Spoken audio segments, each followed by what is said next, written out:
우리는 하나님을 믿습니다. 그렇기 때문에 이 자리에 앉아 있습니다. 근데 여러분, 우리는 무엇 때문에 하나님을 믿습니까? 성경은 하나님께서 모든 것의 주인이라고 하십니다. 그리고 그 주인께서 이 세상을 다스리고 계신다, 그렇게 가르칩니다. 우리는 그것을 인정하기 때문에 하나님을 믿습니다. 그런데 때론 이 믿음이 흔들릴 때가 있습니다. 예를 들어 어떤 문제를 가지고 계시는 분이 하나님께 기도했다고 합시다.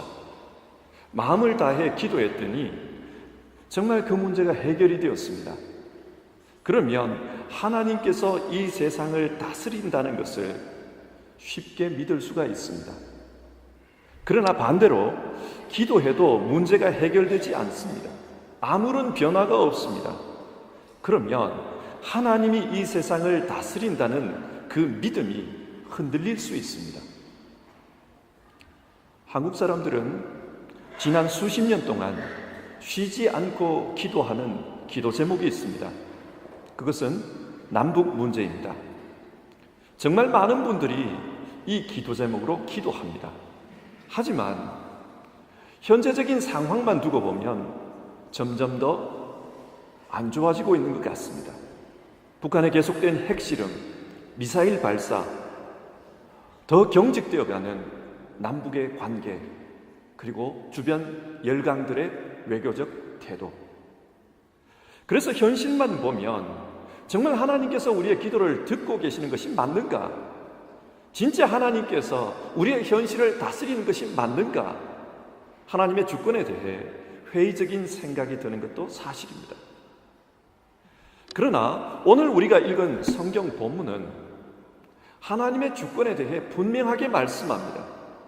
날 때가 있고 죽을 때가 있으며, 심을 때가 있고 심은 것을 뽑을 때가 있으며, 사랑할 때가 있고 미워할 때가 있으며, 전쟁할 때가 있고 평화할 때가 있느니라. 본문은 2절에서 8절 사이에 14가지의 대조적인 상황을 언급하면서 하나님은 이 때를 통해 자신의 주권을 나타내고 계신다 말씀합니다. 하나님께서 때를 정하시고 그 때를 따라 일하신다는 것입니다. 제가 아는 사람 중에 생일이 2월 29일인 사람이 있습니다. 우리가 사용하는 달력은 4년마다 한 번씩 2월 달이 29일까지 있지 않습니까? 이 사람은 바로 그때에 태어난 것입니다. 그러니 이 친구는 생일이 4년마다 한 번씩 돌아옵니다. 그런데 그럴 수가 없잖아요. 그래서 생일을 아예 음력으로 바꾸었습니다. 하지만 문제는 자기 또래의 젊은 사람들이 음력을 잘 모릅니다. 음력으로 생일을 지키면 매년 생일 날짜가 바뀌기 때문에 자기 친구들로부터 생일 축하를 받지 못하는 경우가 생깁니다. 우리 어르신들도 많이 그렇겠지만 부조하고 부조를 못 받는 겁니다. 여러분, 만약 사람이 자기가 태어나고 싶을 때 그때를 직접 정할 수 있다면 과연 이 친구는 이 날을 자기 생일날로 선택했을까요? 그렇지 않을 것입니다. 여러분, 이것이 무엇을 말합니까? 우리 삶의 때를 정하는 분이 따로 있다는 뜻입니다. 사람들은 흔히 자기 인생은 자기 것이라고 생각합니다. 그런데 진짜 그렇습니까? 일반적으로 자기 것과 남의 것의 차이는 그것을 내 마음대로 처리할 수 있느냐 없느냐, 그 문제로 결정이 됩니다. 내 것은 내 마음대로 처리할 수 있습니다. 그게 내 것입니다. 반대로 남의 것은 내 마음대로 그렇게 할 수가 없습니다. 생각해 봅시다. 태어나는 날도 죽는 날도 자기 마음대로 정할 수 있는 게 아닙니다. 그렇다면 그 인생이 과연 자기 것이라고 믿는 근거는 어디서 오는 것일까요? 본문 1절은 범사에 기한이 있고 천하 만사가 다 때가 있느니라, 그렇게 말씀합니다. 이것을 좀 풀어서 번역하면 하늘 아래 모든 일에는 목적에 따라 정해진 때가 있느니라, 그런 의미입니다.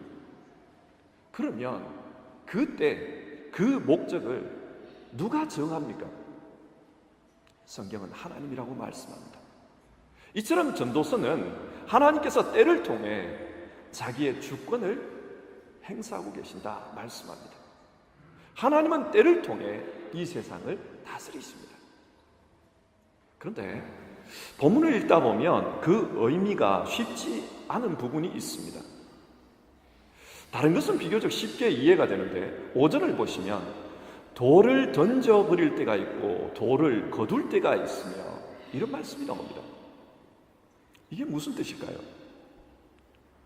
신학자들은 전체적인 맥락을 볼 때 이것은 전쟁의 상황을 의미한다 그렇게 설명합니다.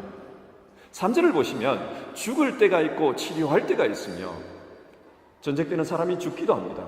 전쟁 때는 사람을 치료합니다. 그리고 헐 때가 있고 세울 때가 있으며 고대의 전쟁은 성을 빼앗는 싸움입니다. 그래서 적의 성벽을 허는 것이 전쟁에 이기는 비결입니다. 성경은 지금 그것을 말하고 있습니다. 그리고 5절 돌을 던져버릴 때가 있고 여기서 돌을 던진다는 것은 전쟁 시 점령한 지역을 폐허로 만드는 행동을 일컫습니다. 예를 들어 농사 짓는 땅에다가 돌을 던지면 그 땅에서는 더 이상 농사를 지을 수가 없습니다. 그리고 사람이 사는 도시를 부수고 그 길을 돌무더기로 만들어버리기도 합니다. 고대 사회 전쟁에서는 이런 일들이 비일비재했습니다. 이처럼 본문은 전쟁의 상황과 관련된 이야기들을 하고 있습니다. 그래서 이런 관점으로 본문을 계속 읽어보면요, 안을 때가 있고 안는 일을 멀리할 때가 있으며, 여기서 안을 때, 안는다는 것은 전쟁을 끝내고 평화 협상을 하는 것을 의미합니다. 화해의 무드가 조성될 때가 있다는 것입니다. 그리고 7절 찢을 때가 있고 괴맬 때가 있으며, 찢는다는 것은 관계가 깨어지는 것을 의미합니다. 반대로 괴맨다는 것은 그 찢어진 관계가 회복되는 것을 이야기합니다. 8절 전쟁할 때가 있고 평화할 때가 있느니라. 무엇입니까? 오늘 말씀은 한 국가의 안보 상황 역시 하나님이 정해놓으신 목적에 따라 좋을 때가 있고 나쁠 때가 있다는 것을 말씀하고 있습니다. 실제 이스라엘 역사를 보면 그렇습니다.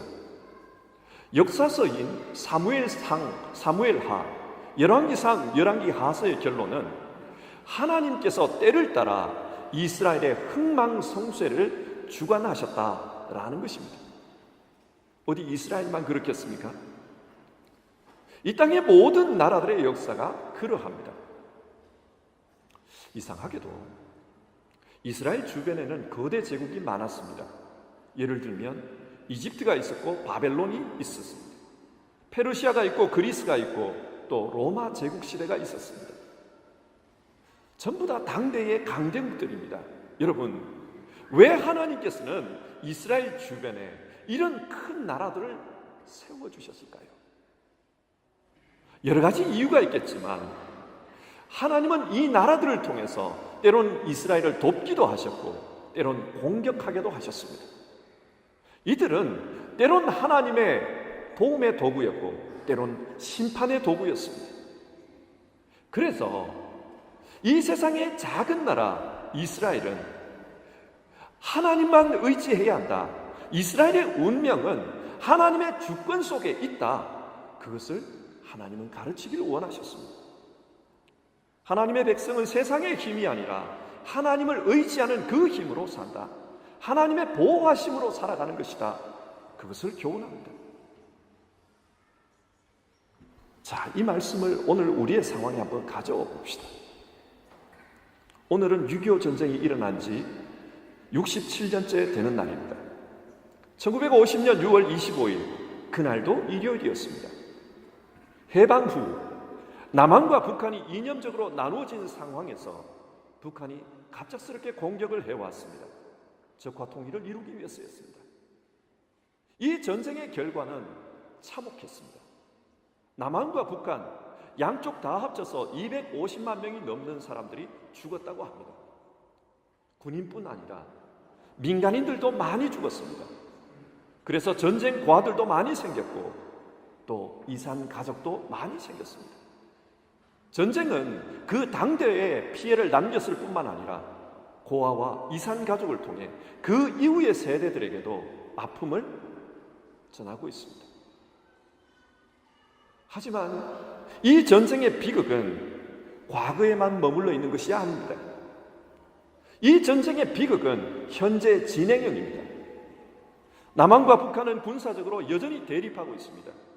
뿐만 아니라 남북의 분단이 고착화되고 있습니다. 북한은 계속해서 핵실험을 하고 있고 미사일을 발사합니다. 만약 이 무기로 전쟁을 하게 되면 당장에 수백만 명이 죽을 수도 있습니다. 우리 민족 전체가 망할 수도 있는 아슬아슬한 위기의 상황이 지금도 계속되고 있습니다.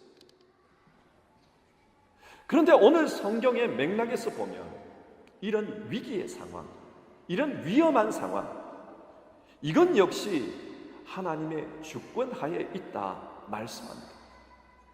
5절을 생각해 보십시오. 돌을 던져버릴 때가 있고 돌을 거둘 때가 있으며 안을 때가 있고 안는 일을 멀리할 때가 있으며 이 상황은 하나님의 주권 하에 있다고 말씀하고 있지 않습니까? 우리는 우리 민족이 왜 이렇게 분단이 되었는지 또 이로 인해 이 분단이 언제 극복이 될 수 있을지 알지 못합니다. 그러나 성경이 분명하게 말씀하는 것은 하나님은 자기 목적을 따라 때를 정하셨다는 사실입니다. 그렇다면 지금 우리에게 중요한 것은 하나님께서 어떤 목적을 가지고 이 때를 정하셨느냐 하는 것입니다. 어떤 목적을 가지고 계시기 때문에 지금 우리에게 이런 대립의 때를 허락하시는 것인가? 이런 분단의 위기의 상황을 허락하시는 것인가? 그것을 아는 것이 중요합니다.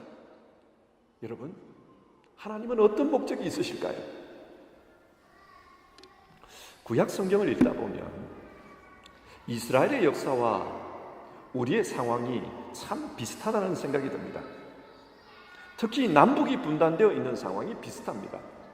뿐만 아니라 주변 강대국들에 둘러싸여 있는 그 모습도 굉장히 비슷합니다. 그래서 당시 이스라엘을 향해 가지고 계셨던 하나님의 뜻, 하나님이 정하신 그 목적에 대해서 한번 생각을 해봅시다. 그리고 그것을 가지고 와서 오늘 우리의 상황을 한번 생각해 봅시다. 하나님께서 이스라엘을 향해 가지고 계셨던 궁극적인 목적은 이 땅에 하나님 나라를 나타내는 것이었습니다. 그래서 이스라엘에게 기대하셨던 모습이 너희는 나를 섬기는 제사장 나라이다 라는 것이었습니다. 출애굽 때 하나님은 모세에게 이 백성을 이끌고 광야로 가서 이 산에서 나를 예배하라고 하셨습니다. 그리고 어떻게 예배해야 하는지를 가르치기 위해서 예배 방법을 레위기를 통해 가르칩니다. 제사장은 이렇게 사는 것이다 가르쳐 주십니다. 이스라엘은 이 세상에 하나님을 증거하는 그 제사장이 되어 이 세상에 하나님 나라를 드러내야 했습니다. 그런데 이런 이스라엘이 가나안 땅에 들어온 후 어떻게 살아갑니까? 하나님을 증거하는 제사장과는 전혀 상관없는 모습으로 살아갑니다. 세상의 부귀영화를 쫓아 살아갑니다. 그리고 가나안 사람들의 삶을 흉내내며 살아갑니다. 물질을 우상으로 섬기며 살아갑니다. 그게 바알 신앙이었습니다. 그 결과 이스라엘은 남북으로 분단이 되었습니다. 주변 강대국들에게 시달리게 됩니다. 하나님은 이런 과정을 통해 이스라엘이 진정한 제사장 나라로 거듭나기를 원하셨습니다. 그래서 제사장으로서 하나님이 어떤 분인지를 나타내는 하나님 나라를 비추는 민족이 되기를 원하셨습니다. 여러분, 하나님 나라가 무엇입니까? 하나님 나라는 하나님께서 왕으로 다스린다는 뜻입니다. 하나님이 이 땅에 오셔서 왕으로 다스리는 나라, 그 나라가 바로 하나님 나라입니다. 신약 성경은 그 왕이 예수 그리스도라고 증언합니다. 그러면 예수님은 왕으로서 이 땅에서 무슨 일을 하셨습니까? 어떻게 다스렸습니까? 예수님의 목표는 주께서 가르쳐 주신 기도에 잘 나타나 있습니다. 뜻이 하늘에서 이루어진 것 같이 땅에서도 이루어지게 하옵소서. 하나님의 뜻을 이루기 위해서 이 세상을 다스리십니다. 그 뜻이 무엇입니까? 하나님의 뜻이 무엇입니까? 성경은 아주 분명하게 이야기합니다. 하나님의 뜻은 먼저는 하나님을 사랑하라. 그리고 내 이웃을 내 몸처럼 사랑하라. 이웃 사랑입니다. 예수님은 이 사랑이 이 땅에 가득하기를 원했습니다. 그래서 십자가에 죽기까지 사랑하십니다. 그 대속의 죽음, 그 대속의 사랑을 통해 하나님과 우리 사이에 막힌 담을 허무시고 화목의 사랑을 이루십니다. 화목의 복음을 전해주십니다. 하나님 사랑은 십자가에 나타난 이 화해의 복음을 통해 잘 드러납니다. 그래서 그 사랑을 입은 사람들에게 증인이 되어서 그 사랑을 실천하라고 하셨습니다. 그 사랑으로 사는 것, 그 안에 하나님 나라가 있습니다.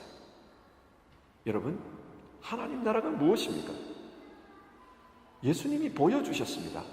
화해의 복음, 사랑의 실천 속에 하나님 나라가 임합니다.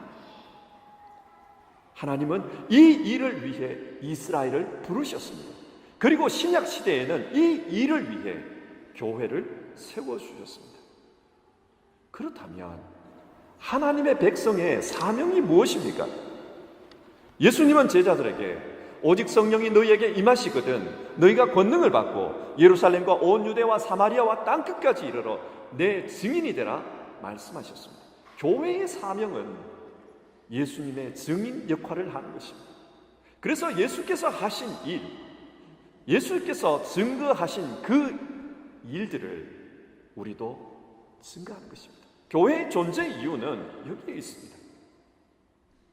다시 우리의 상황, 그리고 한국 교회 이야기로 돌아와 봅시다. 하나님께서 왜 우리 민족에게 분단의 아픔, 갈등의 어려움을 주실까요? 왜 평화와 통일을 위해 기도해도 그 기도에 응답하지 않는 것일까요? 우리는 정확히 알 수는 없습니다. 그러나 분명한 것은 하나님은 정하신 목적이 있기 때문에 그렇게 하신다는 것입니다. 그리고 우리는 그 목적 가운데 지금 하나님이 정하신 때 어려움의 때를 살고 있다는 사실입니다. 지금 우리에게 중요한 것은 하나님께서 가지고 계신 목적이 무엇이냐, 그것을 생각하는 것입니다. 그리고 이 어려움의 현실 속에서도 하나님께서 정하신 그 목적을 우리는 찾아가며 행하려고 하는 그것이 중요합니다. 예수님이 가장 낮은 자리에까지 오셨고 가장 처참한 모습으로 십자가에서 죽으신 것은 가장 낮은 자, 가장 처참한 상황 속에 사는 사람들도 사랑하신다는 것을 보여주시기 위해서입니다. 배고픔을 아는 자가 배고픈 자들을 도울 수가 있습니다. 마찬가지입니다. 이 세상에 분단의 갈등을 겪은 자가 갈등 속에서 사는 사람들을 도울 수가 있습니다. 우리가 사는 세상에는 끊임없이 갈등이 발생합니다. 하나님은 이 갈등 속에 있는 세상 속에서 그 갈등의 아픔을 겪고 있는 우리 민족을 통해 화해의 복음, 사랑의 사역을 전파하시길 원하시는지 모르겠습니다. 그래서 때가 차기까지 이 문제가 해결되지 않고 끊임없이 갈등하고 갈등의 어려움을 겪게 하는지 모르겠습니다. 지금의 상황을 보십시오.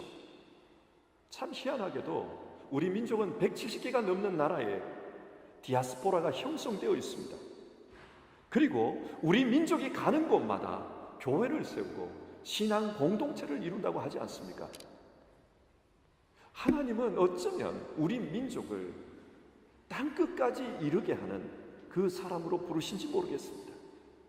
그렇다면 우리에게 중요한 것은 이 세상에 흩어진 한국 교회들이 화해의 복음, 사랑의 하나님 나라 비전을 지향하는 것이 중요합니다. 화해의 복음, 사랑의 공동체를 세우겠다. 그 비전이 우리에게는 중요합니다. 좀 우스갯소리같이 들릴지 모르겠습니다. 우리 민족은 60년, 70년 가까이 이 긴장 상황에 있다 보니까 곧 전쟁이 일어날 것 같아도 당황을 안 해요. 해외에 있는 사람들은 무슨 핵실험이 있다, 무슨 포가 날아왔다 이러면은 전쟁이 일어날 것 같은 그런 긴장을 합니다. 그런데 한국에 계시는 분들은 하나도 긴장을 안 하는 것 같아요. 이걸 부정적으로만 볼 건 아닌 것 같습니다. 여러분, 하나님을 믿는다는 게 뭡니까? 어떤 극단의 상황 속에서도 주께서 지켜주실 것이다. 그것 아닙니까? 어쩌면 우리 민족은 이 수십 년 동안 위기의 상황 속에서 이걸 훈련받았는지도 모르겠어요. 그래서 어떤 위험이 와도 배짱이 있는 것 같아요. 하나님이 지켜주실 거다. 그 믿음이 있는 것 같아요. 하나님은 우리 민족을 통해서 이 화해의 믿음, 그리고 하나님 나라의 비전을 보여주시는지도, 실천해 가시기를 원하시는지도 모르겠습니다. 자, 이 사명을 우리 베를린 소망교회로 축소시켜서 한번 생각해 봅시다. 우리 모두는 증인입니다. 그런데 우리 모두는 정말 다양합니다. 저는 평소 이 다양함이 우리 교회를 목회하는데 참 어려운 부분이라고 생각이 듭니다. 왜냐하면 다양하면 그만큼 갈등의 여지가 큽니다. 그만큼 조율하는 것이 어렵습니다. 그러나 성경을 보면 이 다양성은 하나님의 축복이기도 합니다. 여러분, 예수님께서 부르신 제자들을 한번 보십시오. 얼마나 다양합니까? 야고보와 요한은 성격이 불같았습니다. 그래서 별명이 우레의 아들입니다. 반면 바돌로메로 추정되는 나다나엘은 성격이 정말 차분합니다. 조용히 무화과 나무 아래에서 말씀을 묵상하는 그런 성격입니다. 다릅니다. 또 예수님의 제자 중에는 열심당이 있었습니다. 로마에 대항하는 사람입니다. 반면 세리 마태는 로마의 부역에 뜬 사람입니다. 정치적 성향이 너무나도 다릅니다. 베드로는 성격이 다혈질입니다. 그래서 꼼꼼하지 못하고 충동적입니다. 반면 도마는 모든 것을 검증해야만 믿을 수 있는 이성적이고 꼼꼼한 사람입니다. 정말 다릅니다. 그런데 왜 예수님은 제자 공동체를 세우시면서 이렇게 다른 사람, 이렇게 다양한 사람들을 불렀을까요? 만약 이 제자들을 모아서 하나의 교회를 세우고자 했다면 이 교회는 실패할 확률이 높습니다. 서로 다르기 때문에 부딪히고 갈등이 커집니다. 그러면 교회가 안 됩니다. 그런데 관점을 좀 바꿔서 모이는 교회가 아니라 나가서 증인이 되는 교회, 땅끝까지 흩어지는 교회를 생각한다면 결론은 전혀 달라집니다. 그렇지 않습니까? 다양한 제자들이기 때문에 다양한 사람들에게 전할 수 있습니다. 성격이 급한 사람에게도, 꼼꼼한 사람에게도, 이성적인 사람에게도, 감정적인 사람에게도 전할 수가 있습니다. 보수적인 사람에게도, 진보적인 사람에게도 하나님의 말씀은, 하나님의 공동체는 전달될 수가 있습니다. 이것은 장점입니다. 우리 교회 역시 마찬가지입니다. 다양한 사람들이 모였습니다. 계층이 다양합니다. 생각이 다양합니다. 성향이 다양합니다. 그렇기 때문에 교회 안에서 무엇을 하려고 하면 조율이 쉽지 않은 것이 사실입니다. 반대로 우리가 세상으로 흩어져서 하나님 나라를 증거하는 증인이 되려고 한다면 이 다양성은 장점입니다. 하나님의 축복입니다. 우리는 흩어지는 교회가 되어야 합니다. 분단의 아픔을 겪고 있는 한국 교회가 할 일은 자신의 생활 터전에 나아가서 화해의 복음, 사랑의 증인으로 사는 것입니다. 교회 안에서 화해의 복음, 사랑의 증거가 아니라 현장으로 나아가서 화해의 복음, 사랑의 증거를 해야 합니다. 세상에 나가서 열심히 사십시오. 그리고 그곳에서 상처가 받거든 교회에 와서 사람들에게 위로를 받으십시오. 하나님의 위로를 받으십시오. 그리고 또 그 힘을 가지고 바깥으로 나아가십시오. 그래서 삶의 현장에서 열정적으로 신앙하십시오. 하나님은 우리에게 그것을 원하십니다. 교회 안에서 다 믿는 사람들끼리 복음 전하라고 여기에 모아주신 것이 아닙니다. 복음을 믿는 사람들이 안 믿는 사람들에게 나아가라고 우리를 불러주신 겁니다. 중요한 것은 교회 안이 아니라 교회 바깥에서 살아가는 삶입니다. 저는 교회에 와서는 우리 성도님들이 좀 덜 거룩해도 상관없다고 생각합니다. 그렇지 않습니까? 교회에 와서 복음을 전할 일이 어디 있습니까? 다 믿는 사람들인데 무슨 복음을 전합니까? 그러니 내가 좀 흐트러진 모습을 보여도 교회 안에서 그게 무슨 치명적인 결함이 됩니까? 그런데요, 바깥에서는 달라요. 여러분은 하나님으로부터 증인의 사명을 받았습니다.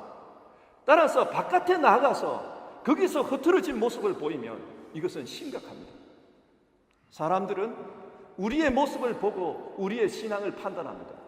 우리의 모습을 보고 하나님 나라를 상상합니다. 그렇기 때문에 우리의 흐트러진 모습을 보고 믿음을 포기할 수도 있습니다. 따라서 교회 안에서 신앙적으로 사는 것보다 밖에 나가서 신앙적으로 치열하게 사는 것이 더 중요합니다. 치열하게 사시다가 힘드시거든 여기서 흐트러진 모습 보여도 됩니다. 중요한 것은 밖에서 잘 사는 것입니다.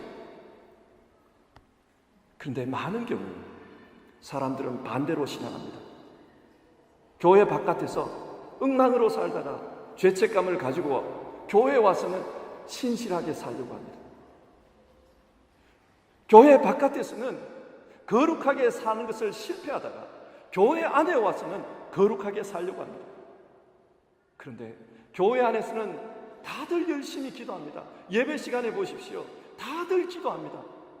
예배 시간에 보십시오. 다들 열심히 하나님의 말씀에 집중합니다. 하지만 우리의 사명지인 그 세상에 살 때는 얼마나 기도하십니까?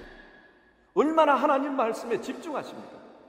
정작 중요한 그 사명지에서는 우리의 기도가 하나님의 말씀이 실패되는 경우가 많습니다.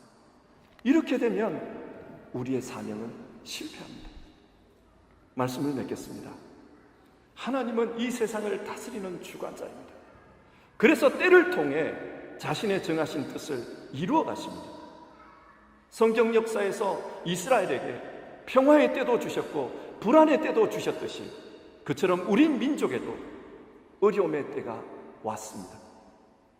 오늘은 그 어려움의 한 장면인 6.25 한국전쟁이 일어났던 날입니다. 그래서 하나님께서 우리 민족에게 어려움의 때를 주신 이유를 생각하며 또 우리에게 기대하시는 하나님의 사명을 생각해 봅시다. 그 사명을 잘 감당하는 우리 모두가 되기를 바랍니다. 정말 흩어져서 하나님의 공동체를 세워가는 하나님 나라를 이루어가는 여러분 모두가 되시기를, 하나님의 교회가 되는 여러분 각자가 하나님의 교회가 되는 여러분 되시기를 주님의 이름으로 축원합니다. 기도하겠습니다. 하나님 아버지, 오늘은 우리 민족에 잊혀지지 않는 상처 6.25 전쟁이 있었던 날입니다. 그래서 우리 민족, 우리나라를 생각하며 이 말씀을 살펴보았습니다. 하나님, 이 역사 속에 한국 교회가, 한국 성도님들이 할 일이 있음을 살펴보았습니다. 하나님 나라를 지향하는 우리 되게 하옵소서. 화해의 복음, 사랑을 실천하는 우리 되게 하옵소서. 그 사명을 자신의 사명지에서 잘 감당하는 우리 되게 하옵소서.